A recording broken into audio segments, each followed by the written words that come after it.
May 7th, 2026 issue of the River Rock Times on the Niagara Frontier Radio Reading Service. And green thumbs are in abundance at McKinley High School. It's a literal sign of spring. Each year, around the same time as the Cherry Blossom Festival at the Buffalo History Museum, the white-painted announcement is trotted out to the front of McKinley High School, indicating the annual plant sale is underway. It's a spring tradition dating back to the 1970s, says Jeffrey Hammond, Public Information Officer for Buffalo Public Schools. The greenhouse at McKinley High School is the only large-scale greenhouse in Buffalo Public Schools. There's also a smaller 10 by 10 greenhouse at South Park, which supports a smaller horticultural program. The McKinley Greenhouse is the second largest educational greenhouse in New York State, behind only Cornell University, and measures an astonishing 3,750 square feet, in addition to the koi pond in the courtyard. Among the varieties of plants available during the sale include 1-gallon pots, perennials, strawberry plants, hanging flower and fern baskets, flats of annuals, hanging houseplants, and white pine trees, ranging in price from $1 to $30. The program is managed, operated, and maintained by more than 160 students in grades 10 through 12 under the supervision of a New York State Education Department certified plant science teacher, in addition to industry professionals. Students must enroll in the 3-year program starting in 10th grade in order to successfully complete the New York State Education Department approved career and technical education program. Like all CTE programs, the curriculum is reviewed, evaluated, and reapproved every 5 years by the state. The plant sale runs through this weekend in honor of Mother's Day, but plants will still be available for several weeks to help Buffalo residents and garden enthusiasts spruce up their yards and flower beds for spring. Proceeds are reinvested directly into the program and also support student scholarships, Hammond says. Students also participate in smaller sales tied to other holidays throughout the year, like fall, winter, and Valentine's Day, but the Mother's Day sale is the largest. The students are learning more than just good horticultural practices, he adds.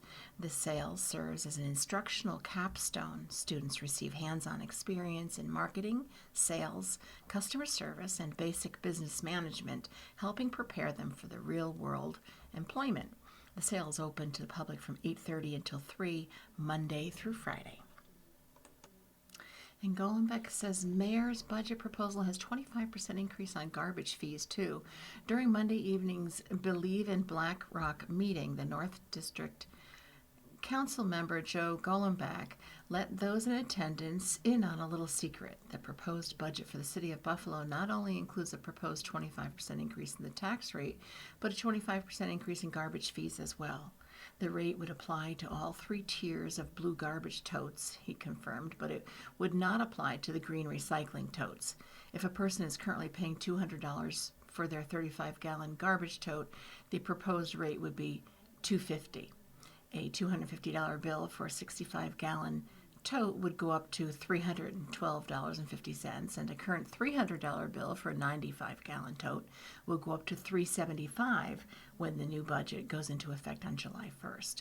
Golenbeck said he didn't believe any other fees would be facing similar proposed increases, but probably. Water and sewer fees have gone up. One of the things, and I understand this, the constituents are paying higher for cable, electricity, and gas. They can't yell at Mr. Gas Man or Mr. Cable Man, but they can see me in the grocery store. They can see me in the neighborhood, and they should tell me they're upset. I need that. I'm the one they're going to tell, and I'm the one they're going to let know that they're not happy with the increased fees they're paying as a result of the proposed budget, which is still under debate for another 3.5 weeks, he said. Golenbeck anticipates people opting for a small trash tote rather than paying the increased fee. He reiterated that he has voiced his concerns with the proposed 25% tax increase included in the budget as well, saying that it was originally floated as a gradual increase over the next few years instead of the immediate hike all at once. As a result of the proposed increase, plus the addition of 2 new deputy mayor positions at higher salaries and the hiring of a new police commissioner, also at a higher wage than the previous commissioner, Golenbeck said he's going through the budget and trying to find areas in which savings can be made. He was also one of a handful of council members to vote against the new police commissioner who was still approved for the position last week. I tried to explain to them when you're dealing with a user fee, it's like you're dealing with someone who is passionate about their faith and you say, I don't believe in God, he said, suggesting a response of shock, disbelief, and anger. Golombek said he tries to warn the mayor, Sean Ryan, and other administration officials that people will be unhappy when word gets out about the garbage fee increase on top of the tax increase proposal. He did give Mayor Ryan credit for hosting a series of workshops and informational sessions throughout Buffalo to make sure that groups are eligible for tax breaks, who are eligible for tax breaks, are aware of them, including veterans and senior citizens. That's something the mayor is, to his credit, working on programs. We do them on a regular basis through the Northwest Community Center in North Buffalo. The problem is, of course, it's the same people attending the workshops, suggesting that not all who are eligible for the programs are taking advantage of them. There's a meeting on the school tax relief, STAR program, and other tax credit and rebate initiatives scheduled for Friday, May 15th at the Polish Cadets, 927 Grant Street, starting at 5:30 p.m. Golombek said he and other members of the council continued to go over their budget books line by line, looking for ways to reduce the proposed tax increase, saying that every $1.9 million in savings they can find would result in a 1% reduction in the tax increase. He also confirmed that the mayor has rescinded an amendment in the budget proposal that would have allowed any new funding sources or contracts to be signed between the time this year's budget is finalized and the next one is introduced without consulting the Common Council. In addition to Golombek, attendees at the meeting heard from Adam Bojack, a candidate running for the New York State Assembly to represent the 149th District. Another candidate, Karen Hogue, addressed the group during April's meeting. The BlackRock Riverside Alliance is said to be working on hosting a debate among the candidates for that seat before the June primary. And in Buffalo Briefs, City County to partner on pothole patrol. Mayor Sean Ryan announced on April 27th the beginning of a new partnership between the City of Buffalo and Erie County to expand pothole repair efforts, using hot patching to provide what they say is a more durable, longer-lasting method of fixing roadways than the cold patching traditionally done by the city. Joint city and county crews will deploy hot asphalt to repair potholes across Buffalo, with plans to operate 1 to 2 days per week while the city builds capacity to complete hot patching by itself. The City of Buffalo will supply the materials for the repairs. During this partnership, the mayor's office says hot patching will be reserved for potholes with larger surface areas or those requiring more durable repairs, while smaller or temporary fixes may still be addressed with traditional cold patching methods. And Scanlon comments on the comptroller's appeal. Buffalo Common Council South District Council member Christopher P. Scanlon has released the following statement on City of Buffalo Comptroller Barbara Miller Williams' recently announced intention to appeal the latest decision on the suit over her refusal to issue bonds to fund projects included in the 2025 and 2026 capital budgets. He stated yesterday, Comptroller Barbara Miller Williams announced that she intends to once again appeal a court's decision requiring her to perform her charter-mandated responsibilities. The Comptroller, despite her claims that she is looking out for the financial well-being of the city and its residents, is extending a legal battle which has already cost the residents of our city hundreds of thousands of dollars. In addition, her dereliction of her duties, has and will continue to cost Buffalonian tens of millions of dollars due to delays in large-scale infrastructure projects. The Comptroller's failure to act is nothing short of negligence at this point. The residents of Buffalo deserve better.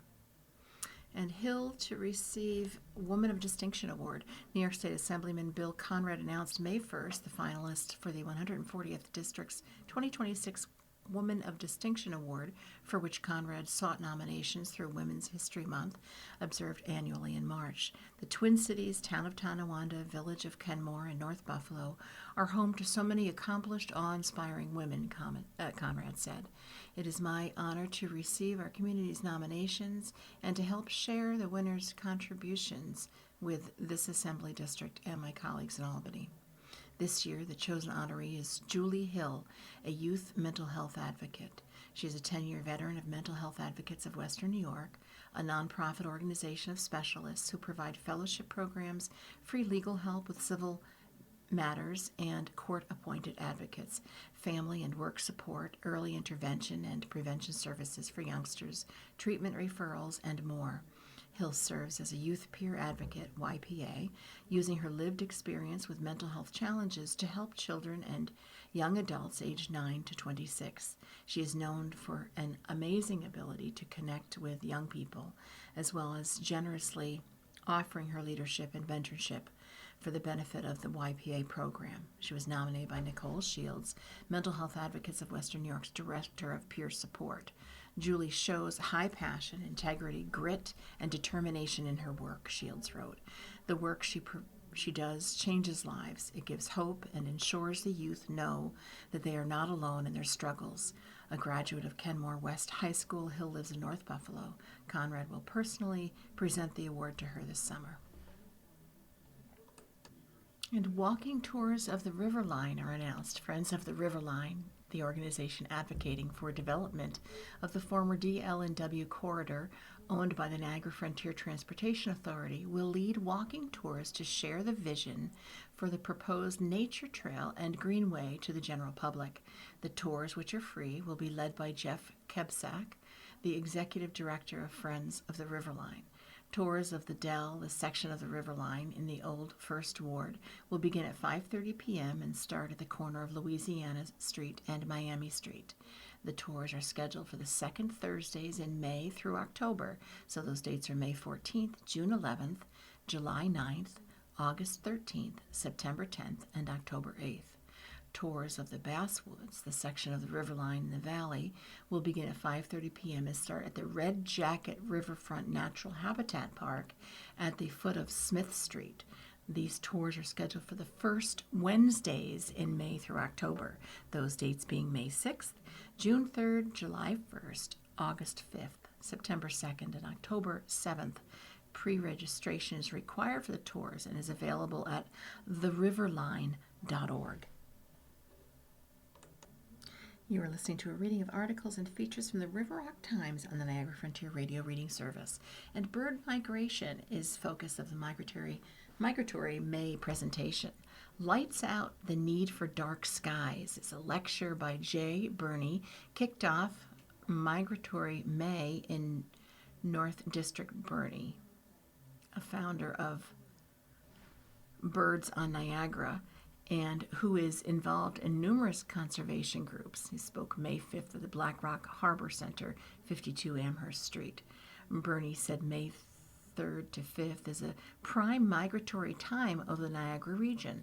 3.5 million birds flew over the area last night, he said, as a super migration would see 1.5 million to 3.5 million birds on the wing. As the Great Lakes holds 20% of all the fresh water in the world, Burney said the Niagara River Basin is globally recognized and the first open water for migration from the north.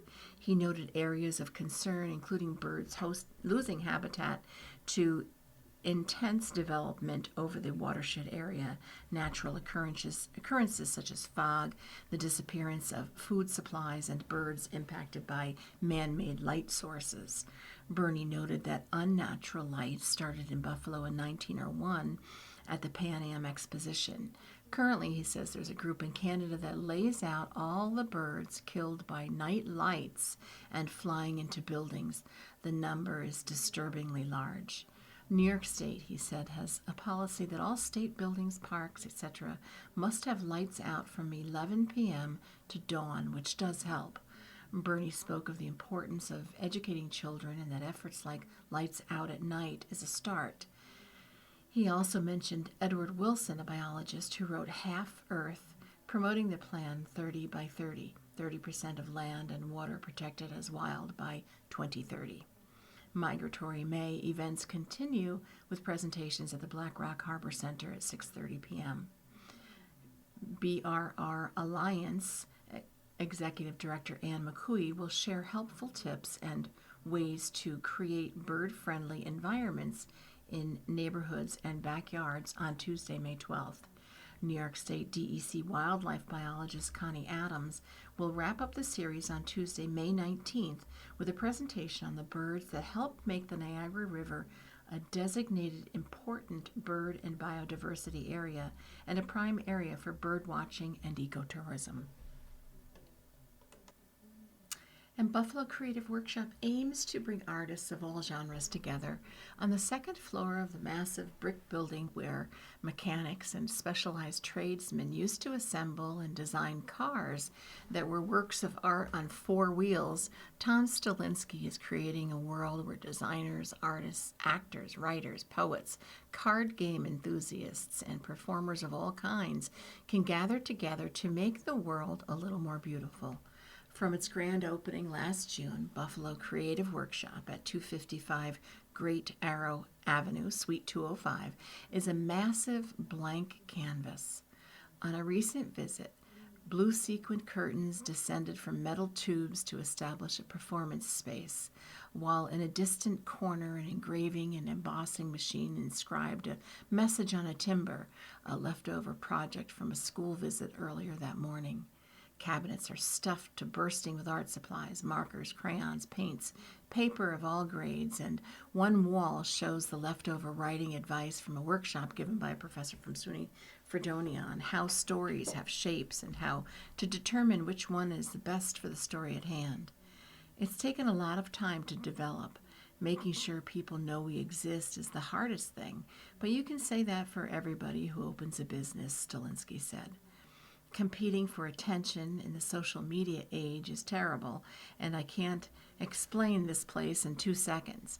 He does, however, have the equivalent of an elevator pitch to explain the vision behind Buffalo Creative Workshop, the offshoot of his original creative enterprise, the local publisher Band of Bards, which specialized in low-tech zine formats, magazine formats, and locally written and produced comic books. We're a group of storytellers. It was all about bringing more authentic representation from different groups into comics. There's a lot of different segments of the population that don't get very accurate representation in the media, he says. This is just really about creating an artistic community that welcomes everybody. Buffalo is a very cliquey town. We've got lots of great resources for specific disciplines, but not too many that kind of congregate. That's what we're trying to do here. Set up a creative workshop where people of any discipline, as long as it doesn't involve open flame, can come here and work. There's room for flaming swords, he laughs, but there's a lot of fabric and flammable material, and it's best not to do anything that might damage the building or their supplies or cause headaches for the building insurance. There's a space for everyone. Buffalo Creative Workshop also works with local schools for creative projects that involve newer technologies, including 3D printing and a special machine that can engrave and emboss designs onto things ranging from hockey pucks to those trendy insulated timbers. There's a regular monthly Kids Day to help give parents a break from their tables and floors being covered in paint and glue, in addition to card game tournaments like the monthly Yu-Gi-Oh! Games Stalinsky hosts, plus Saturday Academy in partnership with some Buffalo schools. That's part of why the workshop is a sober space without any alcohol allowed in the room, to make it more friendly to both children and people who are looking for a place to be creative without the influence or pressure of alcohol or other substances. Anyone can drop into the Buffalo Creative Workspace to work on a project, either alone or in a group, for a small fee. It's a pay-what-you-can model with access to professional-grade art supplies and technology. Memberships are available with different benefits provided at each of the 3 tiers, including unlimited co-working time, access to snacks and drinks, discounts in the retail shop featuring local artists and authors. People can come in here, do a pay-what-you-can drop-in, and try out a brand new medium rather than going to the art store and shelling out $75 to $100 for a set of pastels only to find out they really don't like it, Stilinski says.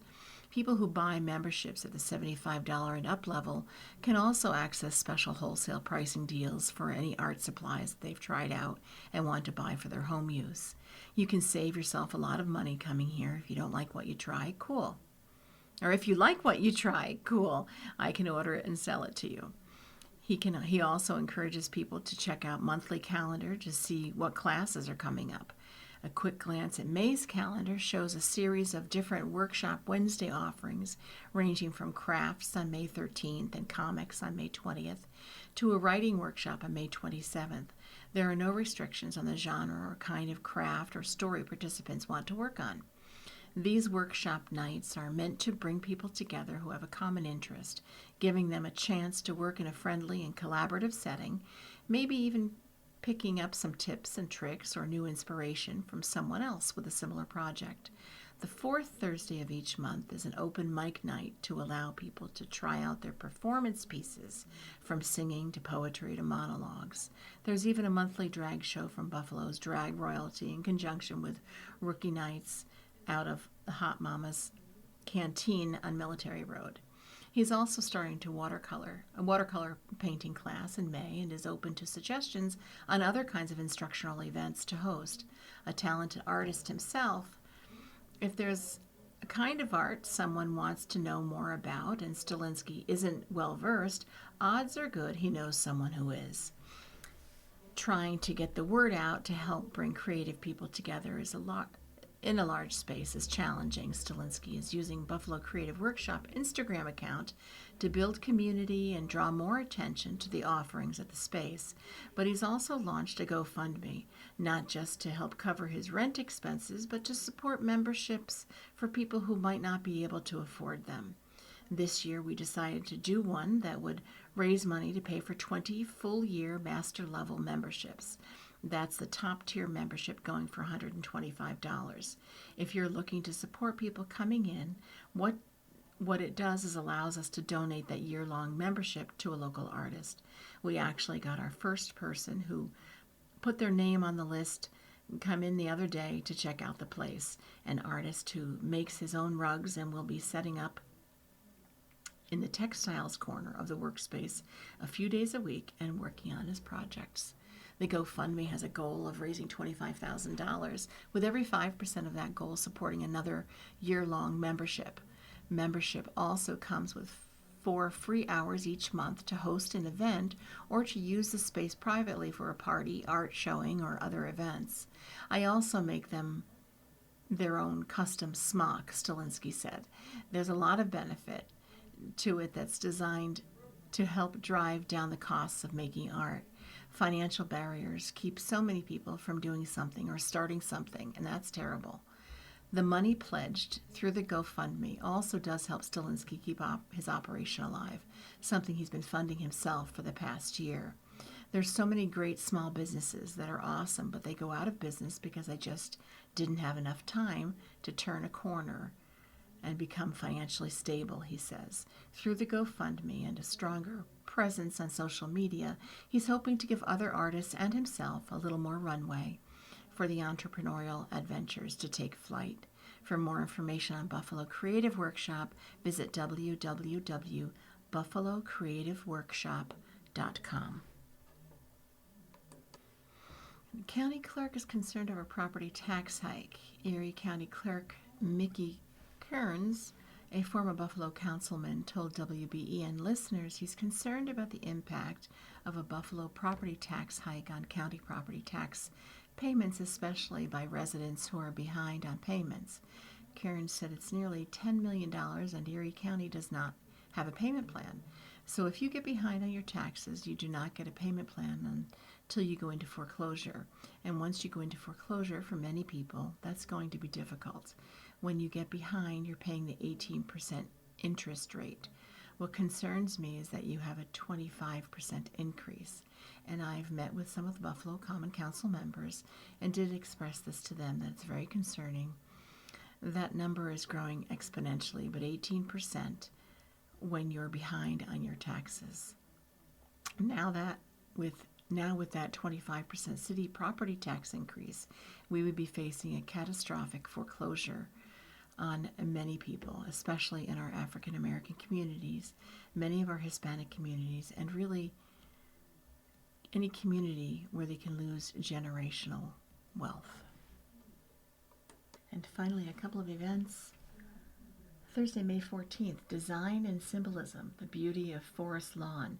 Julie Snyder, CEO, will provide overview of 175 years of history at Forest Lawn and insight on its iconic monuments, 6 p.m. at the Black Rock Historical Society Museum, 436 Amherst Street. And on Wednesday, May 20th, Rediscover Riverside meeting at 6 p.m., St. Mark's All Saints on Ontario Street, 6 p.m. Thursday, May 21st, introduction to flint knapping and chipped stone technology and as experimental archaeology. Dr. Doug Perrell, Director, SUNY AB Archaeological Survey, 6 p.m., Black Rock Historical Society Museum, 436 Amherst Street. And then finally on Thursday, May 28th, Arab and Middle East calligraphy and art shaping communities in New York. Nada Ode, founder and executive director of Arabesque, 6 p.m., Black Rock Historical Society Museum, 436 Amherst Street. So you've been listening to a reading of articles and features from the Black Rock Times May 7th issue. River Rock Times May 7th issue. We read from the River Rock Times on Tuesdays at 8:30 a.m. Your reader is Benny Lane. Thank you for listening.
Good morning. Welcome to another broadcast day in the Niagara Frontier Radio Reading Service, a private not-for-profit organization.